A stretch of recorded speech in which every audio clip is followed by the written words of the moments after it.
In part C, I'm looking at sine of pi twelfths. Alright, going to my unit circle, I have pi sixths, but that's not going to help, so I need to get to pi twelfths. To do that, I'm going to work with other numbers that I have. Personally, I think at this point it might be easier to change everything into twelfths. So pi 6 is actually 2 pi twelfths. Pi fourths is the same as 3. I'll write these numbers on the outside. So we have 2 pi twelfths. We have 3 pi twelfths. We have 4 pi twelfths. Okay, and then if I look at these, 4 pi twelfths and 3 pi twelfths, their difference is pi twelfths. Same thing with 2 pi twelfths and 3 pi twelfths. Their difference is also pi twelfths, so I can do the difference of either of these. I'm going to go ahead and pick the 3 pi twelfths and 4 pi twelfths.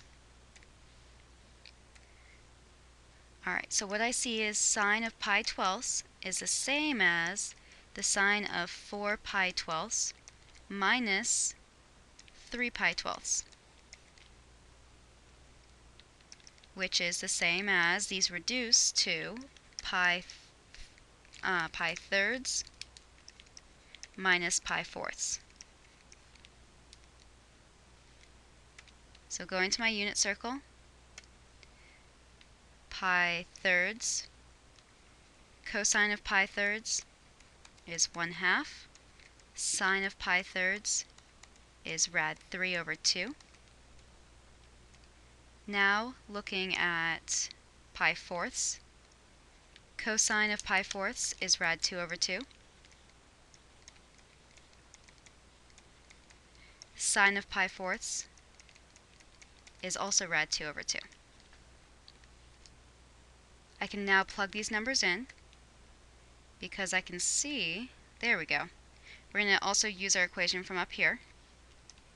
And since we're subtracting, we're going to subtract. So I get sine of pi thirds cosine pi fourths minus cosine pi thirds sine pi fourths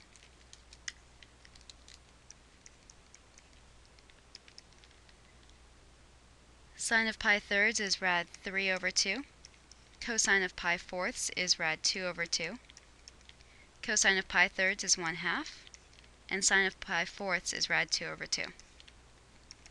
Thus I get rad 6 over 2 minus rad 2 over 2, which is rad 6 minus rad 2 all over 2. Final answer.